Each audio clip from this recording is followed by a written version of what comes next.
मित्रों नमस्कार। शिक्षक दिवस की ढेर सारी बधाई शुभकामनाएं आप सभी को। शिक्षक दिवस पर नमन करता हूं उन तमाम शिक्षकों को जिन्होंने कक्षा पहली से लेकर के पीएचडी तक हमें पढ़ाया लिखाया मार्गदर्शन दिया। ऐसे उन तमाम शिक्षकों के हम शुक्रगुजार हैं, उनके आभारी हैं, उनके ऋणी हैं, क्योंकि उन्हीं के योगदान से आज हम अपने जीवन में अपने पैरों पर खड़े हो सके हैं।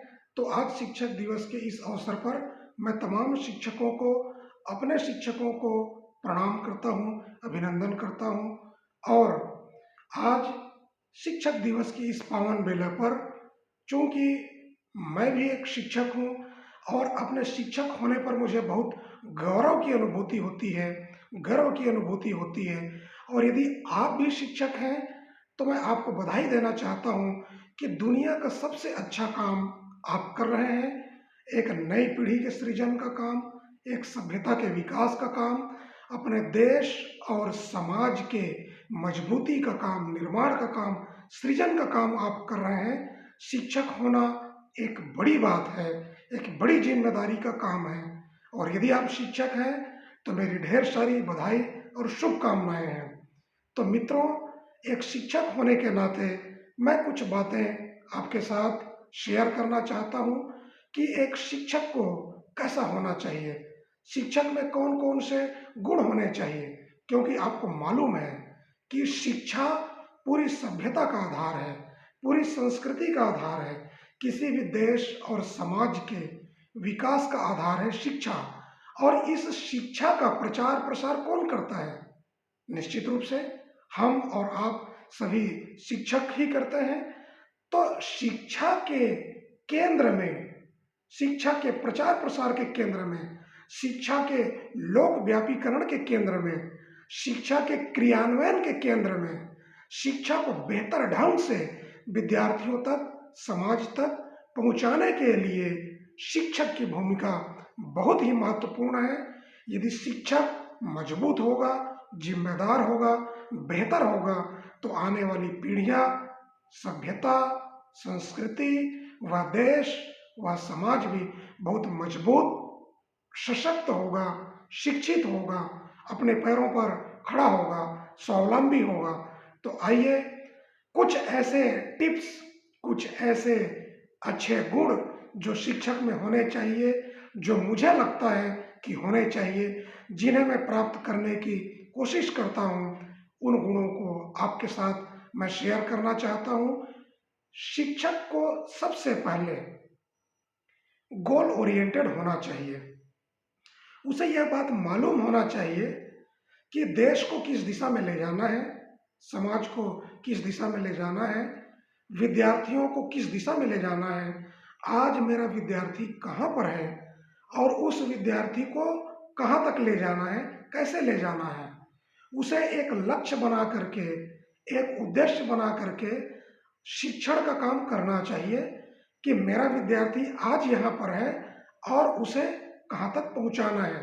अर्थात जो शिक्षक है उसे ये पता होना चाहिए कि जाना कहाँ है और ले जाना कहाँ है, विद्यार्थी कहाँ है और उसे पहुँचाना कहाँ है। यदि शिक्षक को गोल नहीं मालूम होगा कि विद्यार्थियों को किस ऊंचाई तक, किस जगह तक पहुँचाना है, तो उसके शिक्षण में, उसके अध्यापन में वह क्वालिटी, वह गुणवत्ता नहीं आ पाएगी जो उसे एक बेहतर शिक्षक बनने के लिए बहुत जरूरी होता है। तो पहली बात मैंने आपसे कही कि शिक्षक को गोल ओरिएंटेड होना चाहिए। दूसरी बात जो मैं आपसे कहना चाहता हूं वो यह है कि शिक्षक को ऑप्टिमिस्टिक अप्रोच रखना चाहिए। उसे आशावादी दृष्टिकोण, आशावादी नजरिया रखना चाहिए। एक सकारात्मक सोच उसके पास होना चाहिए कि हाँ, हम मेहनत करेंगे तो उस मुकाम तक पहुंच जाएंगे। हम प्लानिंग के साथ काम करेंगे, प्लानिंग के साथ मेहनत करेंगे तो निश्चित रूप से हम अपनी मंजिल तक पहुंच जाएंगे। यदि शिक्षक के मन में आशा होगी, उम्मीद होगी, तो निश्चित रूप से वह आशा की किरण उसके माध्यम से उसके विद्यार्थियों तक पहुंचेगी, जो उसके विद्यार्थियों को अपनी मंजिल तक ले जाने में बहुत मददगार साबित होगी। तो दूसरी जो सबसे महत्वपूर्ण बात है शिक्षक के लिए मेरी दृष्टि में, वो है ऑप्टिमिस्टिक होना, यानी आशावादी दृष्टिकोण, सकारात्मक नजरिया, आशावादी नजरिया शिक्षक के भीतर होना चाहिए। तभी विद्यार्थी को वह सही दिशा में मोटिवेटेड रख सकेगा। जो तीसरी बात है जो मैं कहना चाहता हूँ एक अच्छे शिक्षक में, वो है अपॉर्चुनिटी सीकिंग। अपॉर्चुनिटी सीकिंग क्या है? अवसर को पकड़ना, अवसर का निर्माण करना। उदाहरण के लिए एक व्यक्ति आम खाना चाहता है, आम के पेड़ पर फल तो लगे हैं, लेकिन वह इंतजार कर रहा है कि आम पकेगा और पक करके पेड़ से नीचे टपकेगा तब मैं खाऊंगा। अर्थात एक व्यक्ति है जो आम के पेड़ पर फल के पकने और पक करके नीचे गिरने का इंतजार कर रहा है। दूसरा व्यक्ति जिसके पास ये अपॉर्चुनिटी सीकिंग है, वह देखता है कि आम पेड़ पर लगे हैं, आम पक भी चुके हैं, यदि मैं अभी पेड़ पर चढ़ जाऊं तो मैं तुरंत अभी आम तोड़ सकता हूं। और वह पेड़ पर चढ़ता है, उस आम को तोड़ता है और ले आता है। यहां पर अवसर नहीं था आम के गिरने का, लेकिन उस व्यक्ति ने आम को एक अवसर के रूप में बदल लिया। कैसे बदल लिया? अपने विचार से, अपने आइडिया से। तो टीचर को अपॉर्चुनिटी सीकिंग होना चाहिए, उसके मन में इस तरह से विचार आने चाहिए, नए नए आइडियाज आने चाहिए, जिससे वह अवसर का निर्माण कर सके, अवसर की तलाश कर सके। वह अवसर का इंतजार ना करे बल्कि अवसर का निर्माण कर सके। ये शिक्षक के व्यक्तित्व में, शिक्षक के स्वभाव में ये गुण होना चाहिए। अगली जो विशेषता मुझे लगती है वो ये है कि टीचर को डिसिप्लिन होना चाहिए। यदि वह विद्यार्थी को कहता है कि तुम्हें नशा नहीं करना चाहिए, तो इसके पहले शिक्षक को खुद भी नशा नहीं करना चाहिए, शिक्षक को खुद भी बुराई से दूर रहना चाहिए, शिक्षक को उन तमाम गलत कामों से दूर रहना चाहिए। अपने आप के ऊपर उसका कंट्रोल होना चाहिए, उसका सेल्फ डिसिप्लिन इतना मजबूत होना चाहिए कि वह अपने आप को नियंत्रित ढंग से सही मार्ग पर ले चले। वह जब स्वयं को डिसिप्लिन में रखेगा, जब वह स्वयं को कंट्रोल रखेगा, तब विद्यार्थियों को भी वह डिसिप्लिन दे पाएगा, विद्यार्थियों को कंट्रोल कर पाएगा, विद्यार्थियों को गलत रास्ते पर जाने से वह रोक पाएगा। इसलिए जरूरी है कि वह डिसिप्लिन का पालन खुद भी अपने जीवन में करे, साथ ही वह अपने विद्यार्थियों के भीतर भी डिसिप्लिन की आदत डाले। साथ ही साथ वह एक डिसाइपल हो। डिसाइपल को हिंदी में शिष्य कहते हैं। शिष्य कौन है? जो सीखने में उत्सुक है, जो सीखना चाहता है। तो विद्यार्थी के पहले शिक्षक को खुद एक अच्छा शिष्य होना चाहिए। उसको लगातार लगातार लगातार निरंतर सीखते रहना चाहिए, उसकी लर्निंग लगातार जारी रहनी चाहिए, वह लगातार अपडेट होते रहना चाहिए। यदि वह बेहतर डिसाइपल बनेगा, बेहतर शिष्य बनेगा, बेहतर सीखने वाला बनेगा, तभी वह विद्यार्थियों की समस्याओं को समझ पाएगा कि सीखने में कौन कौन सी कठिनाइयां आती हैं। साथ ही साथ वह रोज अपडेट होगा, बेहतर बनता जाएगा, तो वह अपने विद्यार्थियों को बहुत कुछ सिखा पाएगा। साथ ही डिसाइपल होने के साथ उसका जो अगला गुण है वह है डेयरफुल। शिक्षक को साहसी होना चाहिए, डेयरफुल होना चाहिए।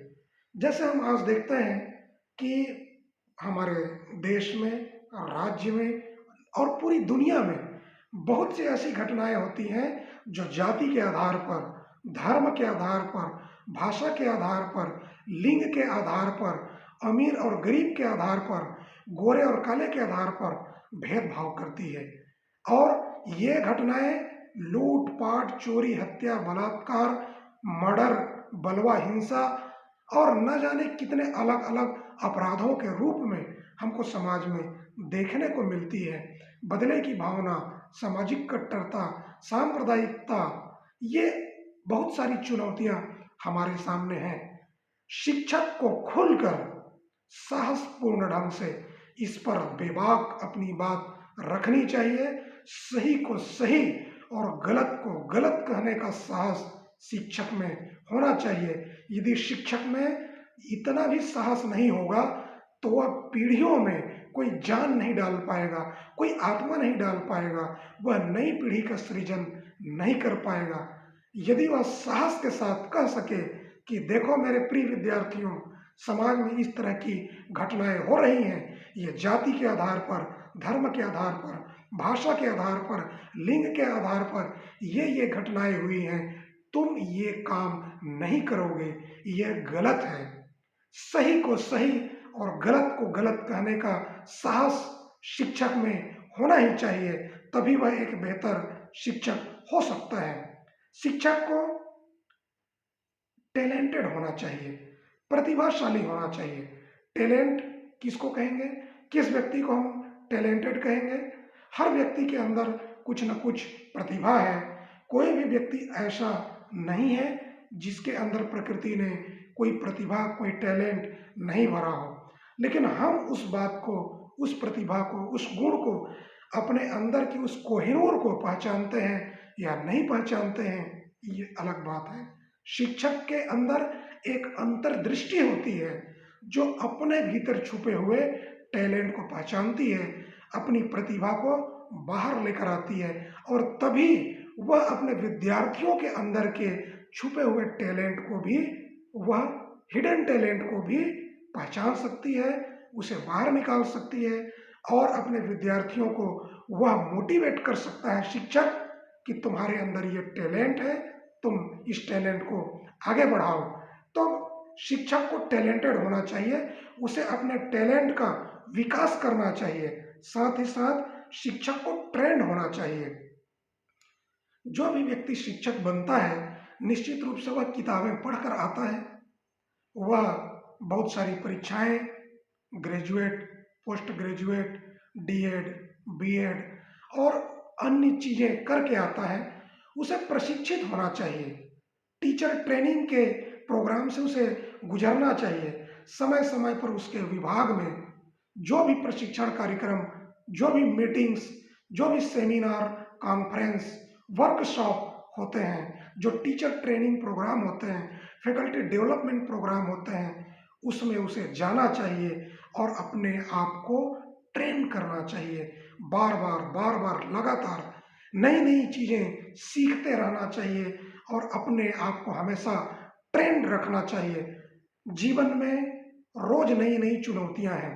शिक्षक को नए नए पढ़ाने के तरीकों पर भी अपने आप को अपग्रेड रखना चाहिए, अपडेट रखना चाहिए, ट्रेंड रखना चाहिए, क्योंकि हम नए नए तरीकों से पढ़ाने का हुनर सीखेंगे तभी हम सरवाइव कर पाएंगे। जैसे आपको मालूम है कि पहले ऑफलाइन क्लासेस चल रही थी, लेकिन जैसे कोरोना का समय आया, ऑफलाइन क्लासेस बंद हो गई तो ऑनलाइन क्लासेस शुरू हो गई। अब वहां पर यदि हम ट्रेंड ना हो तो हम अपने विद्यार्थियों को कैसे पढ़ा पाएंगे? इसलिए ट्रेनिंग बहुत जरूरी है। ट्रेनिंग हमारे व्यक्तित्व का विकास करती है, हमें मांझती है, निखारती है, हमें और बेहतर बनाती है और हम जितने बेहतर होकर के कक्षा में बच्चों के सामने खड़ा होते हैं उतना ही हमारा ज्यादा प्रभाव, ज्यादा अच्छा सकारात्मक प्रभाव हमारे विद्यार्थियों पर पड़ता है और वो बेहतर सीख पाते हैं। तो अपने आप को हमेशा ट्रेंड रखें। साथ ही साथ टीचर को टाइम बाउंड होना चाहिए, पंक्चुअल होना चाहिए। टीचर को किसी भी काम को समय सीमा में करने की आदत डालनी चाहिए। उसे समय पर अपनी क्लास लेनी चाहिए ताकि विद्यार्थियों को यह मालूम रहे कि टीचर समय पर आता है, समय पर पढ़ाता है। टीचर को समय पर सौंपे गए जो अन्य कार्य हैं, ऑफिस के कार्य हैं, उसको भी समय सीमा में पूर्ण करना चाहिए। और समय सीमा में कब वो पूर्ण कर पाएगा? जब वो फोकस्ड होगा, जब वह डिस्ट्रैक्ट नहीं होगा, जब उसका मन इधर उधर नहीं होगा, एकाग्रचित्त होकर के वह अपना काम करेगा, तभी वह समय सीमा में अपने काम को पूरा कर पाएगा। यदि वह टाइम बाउंड अपने काम को पूरा करता है, पंक्चुअल है, इसका प्रभाव ये पड़ता है कि उसके विद्यार्थी भी पंक्चुअल होते हैं, टाइम बाउंड होते हैं, समय पर होमवर्क करके लाते हैं, समय पर वह अपने कार्य को करने की आदत बनाते हैं, जो कि एक बेहतर नागरिक, डिसिप्लिन्ड नागरिक बनने की दिशा में एक बड़ा कदम होता है। इसके अलावा टीचर को आज हम जिस युग में पढ़ा रहे हैं, उस युग में जरूरी है मित्रों कि हम टेक्निकल स्किल को भी डेवलप करें। यदि टीचर के पास टेक्निकल स्किल नहीं है तो आज वह बिल्कुल अधूरा, असहाय हो जाएगा। वह हर चीज के लिए दूसरों पर निर्भर होगा। उसे पीपीटी बनाना है, उसे कोई जानकारी बनानी है, उसे व्हाट्सएप पर कोई जानकारी भेजनी है, उसे ईमेल पर कोई जानकारी भेजनी है, उसे वर्ड में कोई फाइल बनाना है, उसे एक्सेल में कोई फाइल तैयार करना है। ये तमाम चीजें हैं। किसी वर्ड को पीडीएफ में कन्वर्ट करना है और उसे अपने विद्यार्थियों को, अपने प्राचार्य को या जो महत्वपूर्ण कार्यालय हैं उनको भेजना है। तो जरूरी है कि आज हम अपने आप को टेक्निकल स्किल से हम लवरेज रखें, टेक्निकल स्किल सीखें। ये आज की जरूरत है। हम कंप्यूटर चलाना सीखें, मोबाइल चलाना सीखें, इंटरनेट चलाना सीखें, वेब ब्राउजिंग सीखें, साथ ही साथ अपने डाटा को कैसे सेफ रखना है ये भी सीखें। हैकिंग से हम बचने की कोशिश करें। हमारे जितने भी खाते हैं वो ऑनलाइन है, हमारी जितनी भी सूचनाएं हैं, डाटा, वो सब गूगल में है। तमाम चीज़ें हमारी आज ऑनलाइन हो चुकी हैं, इसलिए हमें भी ऑनलाइन प्लेटफॉर्म को समझना, जानना, उसका उपयोग करना और उस स्किल को सीखना, टेक्नोलॉजी और टेक्निकल स्किल को सीखना आज पूरे टीचर्स के लिए, शिक्षक समुदाय के लिए बहुत जरूरी हो गया है। इसलिए हमें टेक्निकल स्किल सीखना होगा, टेक्नो फ्रेंडली बनना होगा, नहीं तो हम आउट ऑफ डेटेड हो जाएंगे मित्रों।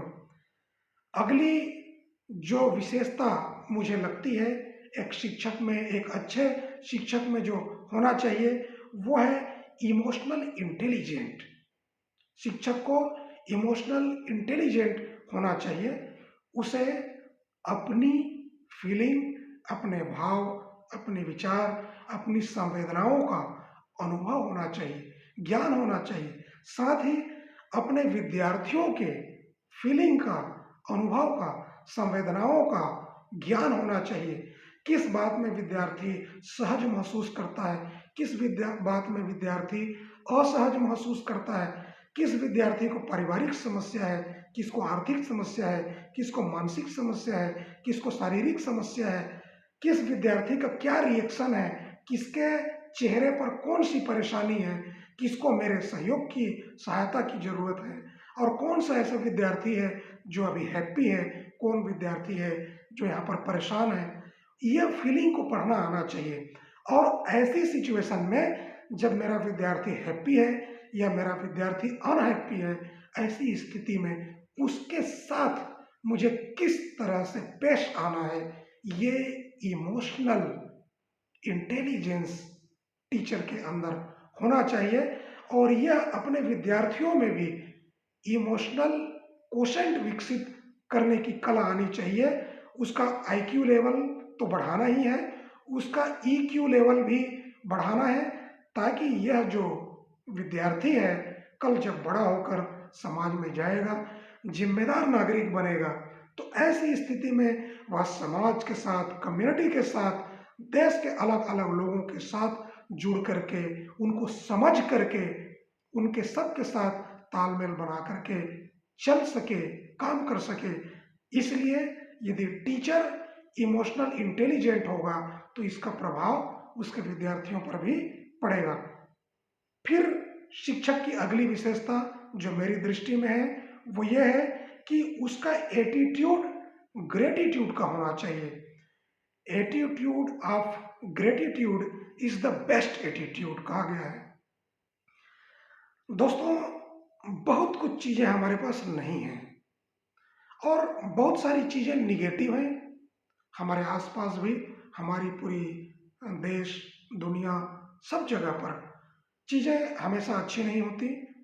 गिलास आधा खाली है, शायद ये कभी पूरा भरेगा, नहीं भरेगा, कभी और कम खाली हो जाएगा, कभी और ज्यादा खाली हो जाएगा, लेकिन हमारे पास कुछ तो है।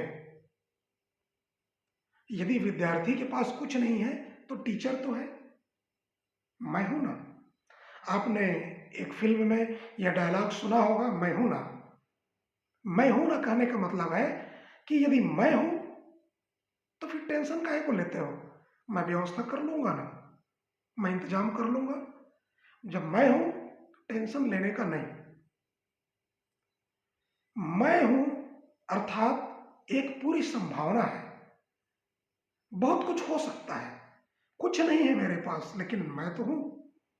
मैं हूं तो खोई हुई चीजों को फिर से खड़ा कर सकता हूं। मैं हूं तो जो चीजें नहीं हैं उन चीजों को भी लाने का प्रयास कर सकता हूं। और मेरे पास जो चीजें हैं यदि उसकी कदर नहीं है तो जो चीजें मेरे पास नहीं है वो कभी नहीं आएंगी। बाइबल में भी एक बात कही गई है कि जिनके पास है उन्हें और दिया जाएगा और जिनके पास नहीं है उनसे वह भी छीन लिया जाएगा जो उनके पास है। ये क्या है? ये एटीट्यूड ऑफ ग्रेटिट्यूड है कि आपके पास एक सूखी रोटी भी है तो उसकी कीमत आप जानते हैं कि या खुदा, या अल्लाह, ओ गॉड, हे ईश्वर, हे साहेब, कम से कम तूने मुझे एक सूखी रोटी तो दी। जो है हमारे पास माता है, पिता है, स्कूल की छत तो है, स्कूल का कमरा तो है, हमारे पास किताबें तो हैं, पढ़ाने वाले शिक्षक तो हैं, एक अच्छा वातावरण तो है। तो टीचर को हमेशा इस बात पर फोकस करना चाहिए कि मेरे पास क्या है, मेरे आसपास क्या है।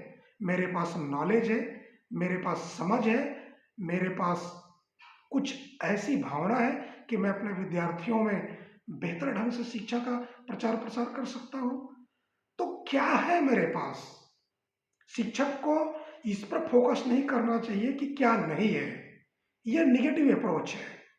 शिक्षक को हमेशा इस बात पर फोकस करना चाहिए कि मेरे पास क्या है जो मैं अपने विद्यार्थियों को दे सकता हूं। और जब वह सोचता है कि मेरे पास क्या है तो वो पाता है कि उसके पास बहुत कुछ है। जीवन का ज्ञान है, किताबों का ज्ञान है, उन विद्यार्थियों को बेहतर बनाने के बहुत सारे उदाहरण हैं, कहानियां हैं, एग्जाम्पल्स हैं। उसके आसपास ऐसे बहुत से साधन हैं जहां पर उन विद्यार्थियों को ले जा करके वह उनको बेहतर शिक्षा दे सकता है।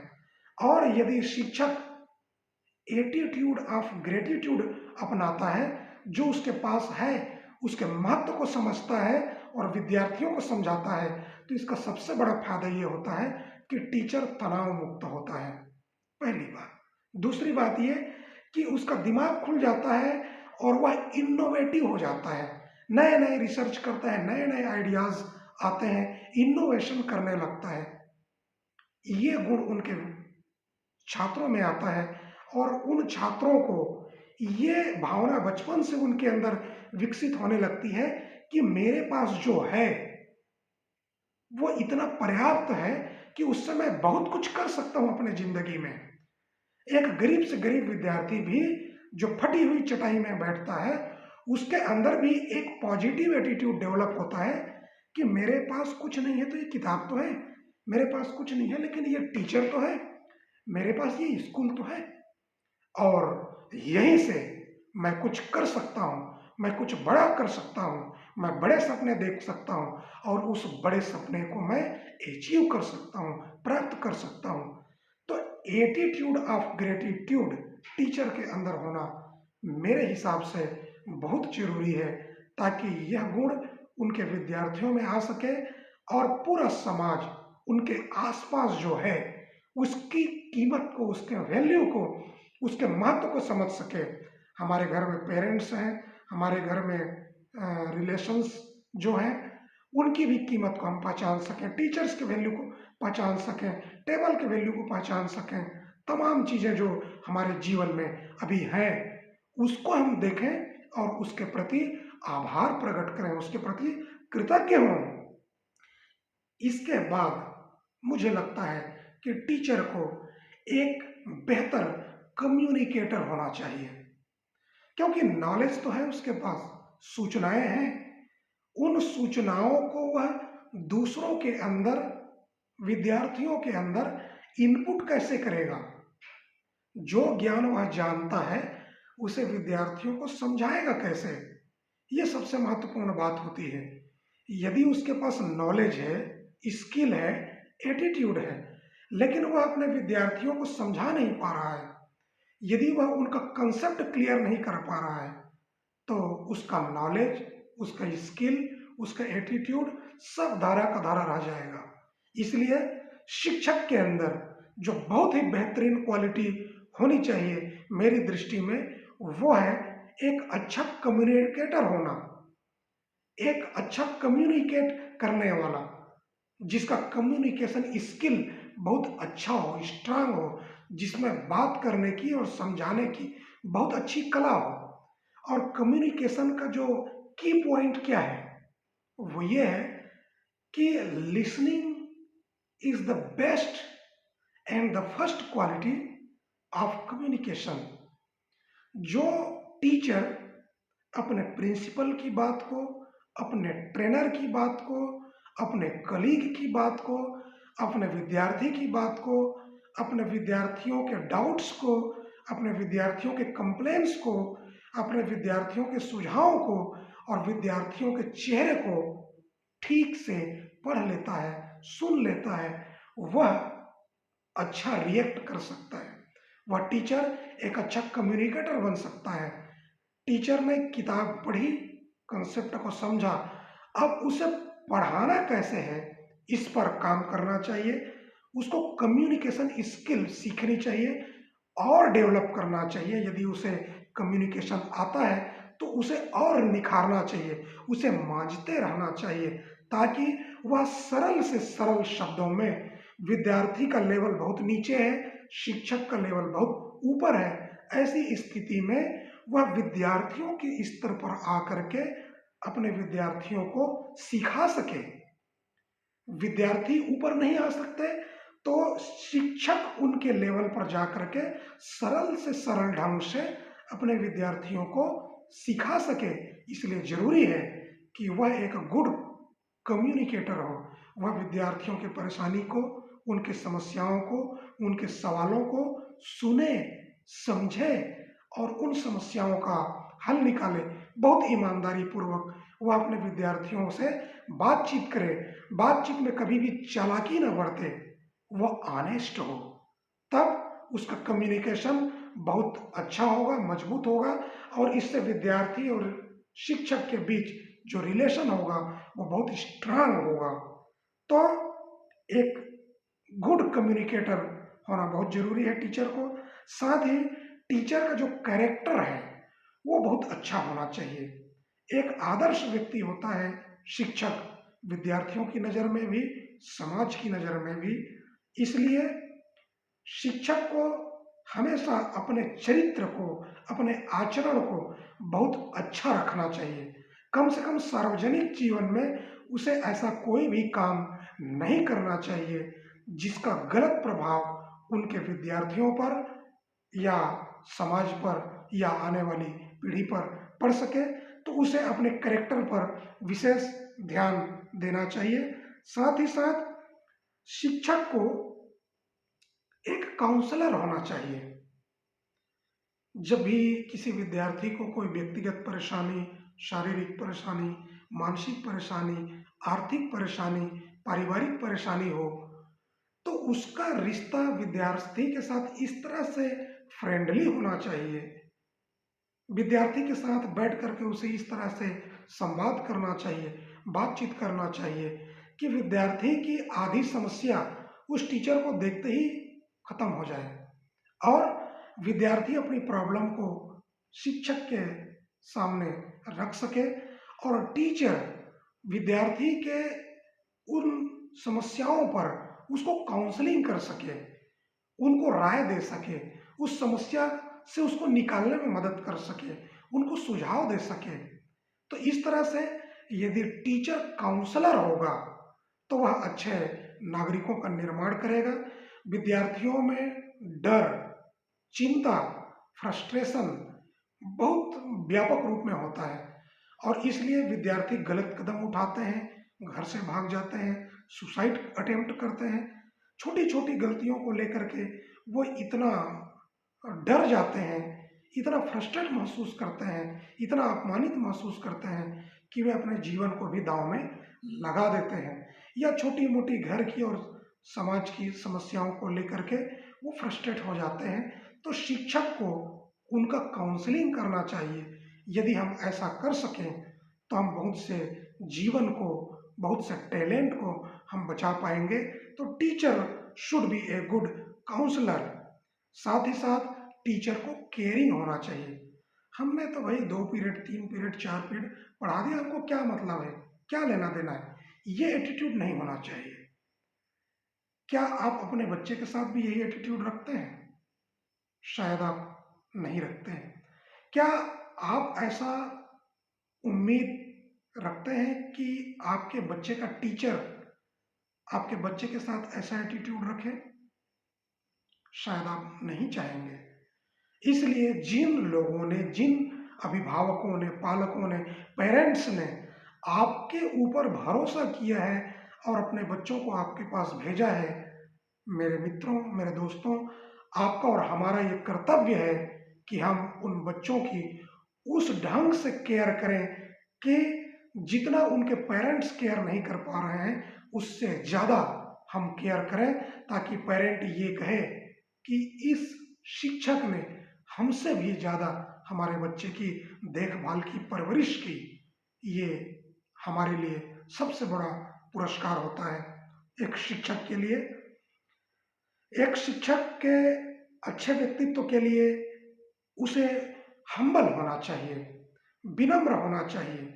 यदि शिक्षक विनम्र होगा, वह विद्यार्थियों को, अपने सहकर्मियों को, अपने प्रिंसिपल, ऑफिशियल्स को यदि विनम्रता के साथ व्यवहार करेगा तो उसका यह गुण स्वाभाविक रूप से उसके विद्यार्थियों में आएगा और विद्यार्थियों को यह बोलना नहीं पड़ेगा कि आप लोगों का सम्मान करो, आप उनका आदर करो, विनम्र बनो, ऐसा कहना नहीं पड़ेगा, बल्कि विद्यार्थी उस बात को देख करके ही सीख लेंगे और यह हमारे लिए सबसे बड़ी उपलब्धि होगी। जो शिक्षक जितना ही विनम्र होता है, विद्यार्थी उसे उतना ही पसंद करते हैं। तो यदि आप अपने विद्यार्थियों की पसंद बनना चाहते हैं तो आपको विनम्र होना चाहिए। शिक्षक को हार्ड वर्किंग होना चाहिए, परिश्रमी होना चाहिए, कामचोर नहीं होना चाहिए, आलसी नहीं होना चाहिए। उसे श्रम करने वाला होना चाहिए, मेहनत करने वाला होना चाहिए और वह मेहनत करता हुआ अपने विद्यार्थी को भी दिखे, ताकि उसके विद्यार्थी इस बात को समझ पाए कि मेहनत बुरी चीज नहीं है। आज पूरी दुनिया में हार्ड वर्किंग को, मेहनत को, परिश्रम को सम्मान की दृष्टि से नहीं देखा जाता। लोग कहते हैं कि ये तो उसका काम है, ये तो चपरासी का काम है, ये तो स्वीपर का काम है, ये तो चतुर्थ श्रेणी का काम है, ये तो मजदूर का काम है। कुल मिलाकर के श्रम को हम मूल्य नहीं दे पाते हैं और इसलिए हमारे बच्चे बड़े होकर के भी श्रम करने से बचते हैं। श्रम करने में उन्हें शर्म आती है। ये अच्छी शिक्षा नहीं है।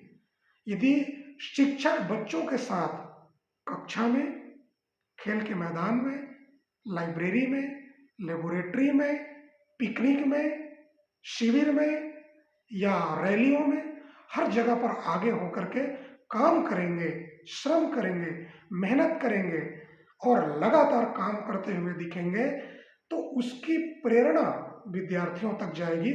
विद्यार्थी ऑटोमेटिक हार्ड वर्किंग, मेहनती, परिश्रमी बनेंगे। तो यदि विद्यार्थियों को परिश्रमी बनाना है तो मेरे शिक्षक साथियों, हम सबको भी हार्ड वर्किंग, परिश्रमी बनना होगा।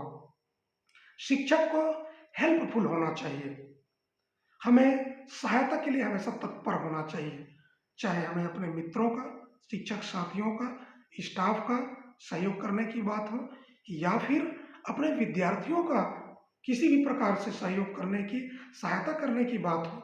यदि कोई बच्चा फीस नहीं पटा पा रहा है, यदि हम उसकी फीस पटा देते हैं, यदि कोई बच्चा पुस्तक नहीं खरीद पा रहा है, यदि हम उसका पुस्तक खरीद देते हैं, यदि कोई बच्चा यूनिफॉर्म नहीं बनवा पा रहा है, हम यदि उसका यूनिफॉर्म बनवा देते हैं, यदि कोई बच्चा बीमार है और वह इलाज नहीं करा पा रहा है और हम मिल करके उसका ट्रीटमेंट करा देते हैं, तो इससे आप क्या समझते हैं कितना बड़ा संदेश जाएगा। वह व्यक्ति, वह बच्चा आजीवन आपके प्रति कृतज्ञता का भाव तो रखेगा ही, आपका ऋणी रहेगा ही, साथ ही साथ उसके मन में एक बड़ा संदेश, एक बड़ा जीवन मूल्य उसके भीतर में जाएगा कि हमें दूसरों की सहायता करनी चाहिए। और इसके बाद वह चाहे कलेक्टर बने, कमिश्नर बने, व्यापारी बने, नेता बने, जो भी बने, वह दूसरों की सहायता करने के लिए तत्पर रहेगा। एक शिक्षक अपने जीवन काल में हजारों विद्यार्थियों को पढ़ाता है, हजारों विद्यार्थियों को शिक्षा देता है। आप सोचिए, यदि हजारों विद्यार्थी हर साल यदि इस तरह से ट्रेनिंग लेकर के निकलें कि हमें दूसरों की सहायता करनी है, तो आपको सहायता मांगने की जरूरत नहीं पड़ेगी। सहायता देने वाले लोग जगह जगह पर खड़े हो जाएंगे और इस तरह से हमारे देश में, समाज में कोई असहाय नहीं होगा, सबको बिना मांगे सहायता मिलेगी। सहायता मांगने से मिलने पर भी जो मांगने वाला व्यक्ति है उसके आत्मसम्मान को, स्वाभिमान को ठेस तो पहुंचता है। यदि उसे बिना मांगे सहायता मिल जाए तो वाह क्या बात है, फिर तो यह मानवता है। और मानवता ही सच्ची सेवा है, सच्चा धर्म है। परहित सरिस धर्म नहीं भाई, पर पीड़ा सम नहीं अधमाई। ये पंक्तियां आपने जरूर पढ़ी होंगी, सुनी होंगी। तो दूसरों की सहायता करना चाहिए शिक्षक को, और इसलिए उसे हेल्पफुल नेचर का होना चाहिए ताकि उसके विद्यार्थी भी हेल्पिंग नेचर के बन सकें। शिक्षक को हमेशा खुश रहना चाहिए, हैप्पी क्यों होना चाहिए? पहली बात तो इसलिए क्योंकि शिक्षा का जो कार्य है वो नोबल वर्क है, ग्रेट वर्क है, बड़ा काम है। तो इसकी एक खुशी, एक प्रसन्नता हमारे भीतर से छलकनी चाहिए। शिक्षक होने का गौरव, गर्व की अनुभूति, प्लेजर, वो हैप्पीनेस हमारे अंदर आना चाहिए कि मैं कुछ बेहतर काम कर रहा हूँ। जैसे आपने एक कहानी सुनी होगी जिसमें 3 लोग घर बनाने का काम, मंदिर बनाने का काम कर रहे होते हैं। एक राहगीर उनसे पूछता है, एक व्यक्ति से पूछता है कि तुम क्या कर रहे हैं? तो वो चिढ़ के बोलता है, देखते नहीं हो, अरे रोजी रोटी कमा रहे हैं, इतनी धूप में पसीना बहा रहे हैं, जान निकल जा रही है, तुमको मजा आ रहा है पूछने में। वही सवाल वह दूसरे व्यक्ति से पूछता है कि भाई तुम क्या कर रहे हो? तो वो कहता है कि भाई मैं अपने परिवार के लिए यहाँ पर काम कर रहा हूँ, जो मुझे 2-4 पैसे मिलेंगे उससे मैं अपना और अपने परिवार का भरण पोषण करूँगा। तीसरा व्यक्ति है, वो भी उसी मंदिर बनने में अपना योगदान दे रहा है। उससे भी राहगीर पूछता है कि तुम क्या कर रहे हो? और वो व्यक्ति कहता है कि यहाँ पर भगवान का मंदिर बन रहा है और इस मंदिर के निर्माण में मैं अपना योगदान दे रहा हूँ। मित्रों, तीनों काम तो एक ही कर रहे हैं, लेकिन एक आदमी कह रहा है कि मैं मर रहा हूँ, एक आदमी कह रहा है कि मैं अपने परिवार के लिए रोटी कमा रहा हूँ, और एक आदमी कह रहा है कि भगवान के लिए मंदिर बन रहा है और इस पवित्र कार्य में मैं अपना योगदान दे रहा हूँ। इनके अलग अलग एटीट्यूड से इनके कार्य की क्वालिटी पर जबरदस्त प्रभाव पड़ता है, जबरदस्त फर्क पड़ जाता है। यदि आप सोचते हैं कि हम नौकरी करने तो आए हैं, यदि आपको लगता है ठीक है 4 पीरियड तो पढ़ाना है, जॉब कर रहे हैं, और यदि दूसरी तरफ आप ये सोचते हैं कि नहीं, आई एम द टीचर और मैं इस देश का निर्माता, मैं इस राष्ट्र का निर्माता, मैं इस सभ्यता के विकास का मैं माध्यम हूं। मैं नई पीढ़ी के सृजन करने वाला हूं, नई पीढ़ी का सृजनहार हूं, निर्माता हूं, और मैं एक महान काम करने जा रहा हूं। यदि इस फीलिंग के साथ आप टीचिंग करते हैं तो निश्चित रूप से आप प्रसन्न रहेंगे, आपकी क्वालिटी निखरेगी, और आप यदि प्रसन्न रहेंगे, हैप्पी रहेंगे, तो ये आदत बच्चों में जाएगी, नई पीढ़ी में जाएगी कि हमेशा खुश रहना चाहिए, हमेशा प्रसन्न रहना चाहिए। प्रसन्नता हमारी आदत बन जानी चाहिए, हमारा स्वभाव है। Happiness is our nature, our habit, हमारा स्वभाव होना चाहिए खुश रहना। यदि हम उदास हैं, हम दुखी हैं, तो निश्चित रूप से हमें यह जांच पड़ताल करनी चाहिए कि जरूर हमारे काम करने का तरीका कुछ गड़बड़ है, या हमारे अंदर कुछ गड़बड़ है जिसे ठीक करने की जरूरत है।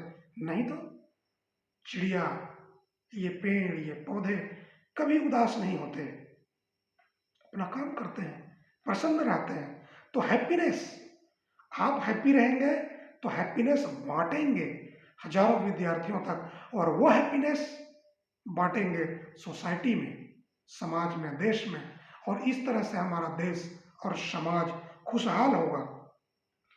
शिक्षक की एक दूसरी जो सबसे बड़ी खूबी मैं समझता हूं वो है हार्मनी, सामंजस्य, तालमेल। मित्रों, दुनिया में अलग अलग प्रकार के लोग हैं, डाइवर्सिटी है, अलग अलग जाति, धर्म, भाषा, लिंग, संस्कृति के लोग आपके साथ रहते हैं। आपके विद्यार्थियों के रूप में वो आपकी कक्षा में बैठते हैं, आपके सहकर्मी के रूप में आपके साथ स्टाफ रूम में बैठते हैं, और सबके अलग अलग विचार हैं, सबका अलग खान पान, रहन सहन है, सबकी अलग पूजा पद्धति, आराधना है, सबके अलग अलग स्वभाव है, संस्कार हैं। मित्रों, शिक्षक को तटस्थ होना चाहिए, निष्पक्ष होना चाहिए, और तालमेल बना करके हार्मोनी के साथ, सामंजस्य के साथ अपने टीचिंग के कार्य को, अध्यापन के कार्य को, शिक्षण के कार्य को पूरा करना चाहिए। अनेकता में एकता ही भारत की विशेषता है, यह हम और आप जानते हैं, लेकिन हम इसका कितना पालन करते हैं?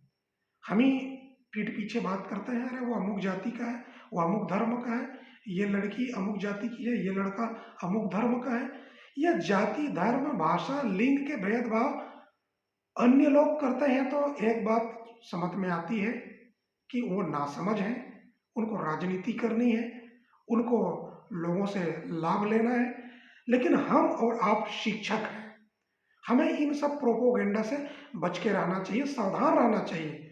हम किसी एक जाति के शिक्षक नहीं हैं, हम किसी एक धर्म के शिक्षक नहीं हैं, हम किसी एक लिंग के शिक्षक नहीं हैं, हम पूरे समुदाय के, देश और समाज के शिक्षक हैं, हम मानवता के शिक्षक हैं भाई। और इसलिए हमारा यह दायित्व बनता है। अक्सर विवाद होता है विचारों को लेकर, सहमति असहमति को लेकर। हम अपनी बात को सही साबित करना चाहते हैं, हम कहते हैं कि हम लोग तो ऐसे हैं, वो लोग ऐसे हैं। वो लोग का मतलब उनका धर्म, उनकी जाति, उनका लिंग, इन सब चीजों से उस संस्था का माहौल खराब होता है। साथ ही ये गलत आइडियोलॉजी हमारे विद्यार्थियों के मन मस्तिष्क में चली जाती है, अंकुर एक दिन फूटता है और उनके भी मन में वही गलत वृक्ष उग आते हैं, कांटों के वृक्ष। और इसलिए पूरा देश और पूरा समाज उन कांटों में उलझ करके लहूलुहान होता है। इसलिए मित्रों, ये बहुत ही महत्वपूर्ण बात है कि टीचर को हार्मोनियस होना चाहिए, उसके पास एक सामंजस्य और तालमेल की क्षमता होनी चाहिए कि वह सबके साथ मिल करके शिक्षा को बांटे, शिक्षा दान करे, ज्ञान का प्रचार प्रसार करे, अपने पूर्वाग्रह से, अपने धार्मिक कट्टरता से, अपने जातिगत अहंकार से वह बाहर निकले और एक बेहतरीन इंसान के रूप में, बेहतरीन टीचर के रूप में वह शिक्षा देने का काम करे, निष्पक्ष और तटस्थ होकर के काम करे। शिक्षक को जो होना चाहिए अगला गुण, वह एफिशिएंट, उसे कार्यकुशल होना चाहिए। कोई दूसरा व्यक्ति किसी काम को यदि 1 घंटे में करता है, बार बार गलतियां करके करता है, तो शिक्षक को इतने अच्छे ढंग से अपना दिमाग लगा करके अपनी जानकारियों का उपयोग करते हुए कम से कम समय में बेहतर से बेहतर ढंग से उसे करना चाहिए। ये उसकी इफिशियंसी है। उसको इस तरह से कार्यकुशल होना चाहिए कि कम समय में वह बेहतर ढंग से अपने काम को पूरा कर सके, और इस बात को विद्यार्थियों को भी सिखाए कि कम समय में कम ऊर्जा में हम कैसे बेहतर ढंग से काम कर सकते हैं, कम से कम संसाधन में भी हम वेस्ट से भी हम बेस्ट कैसे दे सकते हैं। ये बात शिक्षक में होना चाहिए। साथ ही मुझे लगता है कि शिक्षक को कभी भी अपने विद्यार्थियों को डिमोटिवेट नहीं करना चाहिए। इट इज क्राइम, मेरी दृष्टि से यह एक एकेडमिक क्राइम है कि हम अपने विद्यार्थियों को डिमोटिवेट कर रहे हैं, हतोत्साहित कर रहे हैं। तो ये बहुत गलत बात है। कल वो बच्चा अपने टैलेंट के साथ कुछ बड़ी ऊंचाई तक जा सकता था, जिसके टैलेंट की आज ही हमने हत्या कर दी। हम लोग टैलेंट किलर हो गए यदि हमने विद्यार्थी को डिमोटिवेट कर दिया। तो हमें क्या होना चाहिए? टीचर को एनकरेज करने वाला होना चाहिए, एनकरेजिंग नेचर होना चाहिए। यदि कोई विद्यार्थी आपके पास अपना कोई मॉडल प्रोजेक्ट बनाकर लाता है, आप कहते हैं ये बनाया तुमने, रखो इसको उधर, फेंक दो उसको किनारे में, वो कल एक बड़ा साइंटिस्ट बन सकता था। और आप जानते हैं दुनिया उदाहरणों से भरी पड़ी है।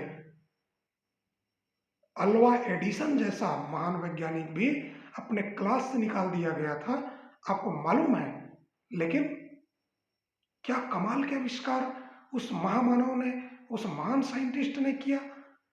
लेकिन हम अपने विद्यार्थियों को यदि इस तरह से डिमोटिवेट करेंगे तो उसका टैलेंट वहीं पर मर जाएगा। आप उसको कहिए वाह, अमेजिंग, क्या तुमने बनाया है, वेरी ग्रेट, एक्सीलेंट, आउटस्टैंडिंग। यदि आप इसी तरह से परफॉर्मेंस करते रहोगे तो बेटा आप तो एक दिन बहुत अच्छा काम कर लोगे। चलो अब इसके बाद हम इसको एक फंक्शनिंग मॉडल बनाते हैं, वर्किंग मॉडल बनाते हैं, और यदि इसमें इस चीज को जोड़ दिया जाए तो ये और बेहतरीन हो सकता है। तो इस तरह से उनको एनकरेज करना है। बच्चे को 20 तक का पढ़ा नहीं आता है, यदि उसको 2 तक का पढ़ा आता है उसको एनकरेज करिए, उसको 2 से 3 में लाइए, 3 से 4 में लाइए, 4 से 5 में लाइए। स्टेप टू स्टेप, कदम कदम उसको मंजिल की ओर लेकर के चलिए। वो विद्यार्थी आपका बच्चा है, आप उसके पेरेंट हैं, सिर्फ टीचर नहीं है, आप पेरेंट भी हैं। इसलिए बच्चों को हमेशा एनकरेज करें, उनको हमेशा पॉजिटिव फीलिंग दें, पॉजिटिव एनर्जी दें, ताकि वो हिम्मत के साथ, हौसलों के साथ और आगे बढ़ सकें। साथ ही साथ टीचर को रीडर होना चाहिए। टीचर को हमेशा पढ़ना चाहिए, लगातार पढ़ना चाहिए, उसे एक अच्छा पाठक होना चाहिए। उसको अपने सब्जेक्ट का और जीवन का कॉन्सेप्ट पूरा क्लियर होना चाहिए, ताकि वह अपने विद्यार्थियों के भी मन में, माइंड में उस कंसेप्ट को पूरी तरह से क्लियर कर सके। इसलिए टीचर को हमेशा रीडर होना चाहिए, उसे पढ़ते रहना चाहिए। इसके अलावा टीचर को रिसर्चर होना चाहिए कि मेरे विषय में क्या क्या नया हो रहा है, क्या नया खोज हुआ है, क्या नया जुड़ गया है, उसे भी खोज खोज के पढ़ना चाहिए। और क्या नया हो सकता है, नए आइडियाज, रिसर्च पेपर लिखना चाहिए, सेमिनार कॉन्फ्रेंस में जाना चाहिए, आर्टिकल्स पढ़ने चाहिए, संपादकीय पढ़ना चाहिए, रिसर्च जर्नल्स पढ़ने चाहिए, नए नए बुक्स पढ़ने चाहिए, चिंतन करना चाहिए कि और इसमें क्या हो सकता है। शोध की प्रवृत्ति, अनुसंधान की प्रवृत्ति, खोज की प्रवृत्ति उसमें होनी चाहिए। और यही रिसर्च की जो प्रवृत्ति है हमें अपने छात्र छात्राओं में ट्रांसफर करना चाहिए। हमारे आसपास जो भी है उसका ऑब्जर्वेशन होना चाहिए। जो आज लिखा जा रहा है, जो आज रिसर्च किया जा रहा है, जो आज नया ट्रेंड चल रहा है, उसे भी हमको बहुत ध्यान से ऑब्जर्व करना चाहिए, ताकि हम ये जान सकें कि क्या हो रहा था, क्या हो रहा है और आगे क्या हो सकता है। और हमें रिसर्च की दिशा में आगे बढ़ना चाहिए, कुछ नया क्रिएट करने की दिशा में आगे बढ़ना चाहिए, कुछ बेहतर शोध और अनुसंधान करके समाज को और विद्यार्थियों को देने की दिशा में हमें काम करना चाहिए। रिसर्च की आदत हमें अपने विद्यार्थियों में भी डालनी चाहिए। अगली जो विशेषता मुझे लगती है वो ये है कि टीचर को रिस्पॉन्सिबल होना चाहिए, जवाबदार होना चाहिए। टीचर ये नहीं कह सकता कि ये मेरा काम थोड़ी है। विद्यार्थी चाहे गलत रास्ते पर जाए, सही रास्ते पर जाए, हमने 3 पीरियड पढ़ा दिया, बाकी हमने क्या ठेका लिया है? नो, आपने ठेका नहीं लिया है, लेकिन आपके कंधे पर यह जिम्मेदारी है कि वह जो विद्यार्थी आपके पास आया है उसको सही और गलत में फर्क आप सिखाएं, सही को सही और गलत को गलत ढंग से बताएं, ताकि वह उस विद्यार्थी को मालूम हो। आज पूरी दुनिया में और हमारे देश में जो इतना ज्यादा करप्शन, अपराध, भ्रष्टाचार बढ़ रहा है, उसका कारण सिर्फ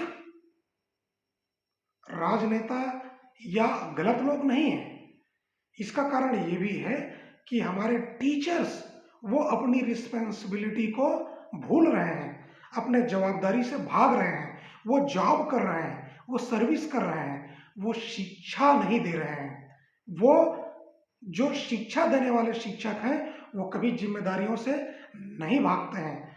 आज भी हमारे देश में बहुत से जिम्मेदार शिक्षक हैं जिनकी बदौलत ही पूरी की पूरी ये जो टीचिंग वर्ल्ड है वो आज अपने आदर्शों पर टिका हुआ है। लेकिन ज्यादातर जो शिक्षक हैं वो अपनी जिम्मेदारी या तो भूल रहे हैं या जिम्मेदारी से अलग हो रहे हैं, जिसके कारण हमारी पीढ़ियां कमजोर पैदा हो रही हैं।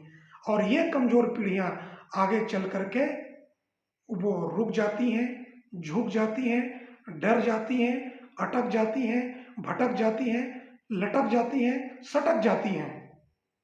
तो हमें यदि देश को, समाज को मजबूत करना है तो सबसे पहली बात हमें मजबूत नागरिक पैदा करने होंगे।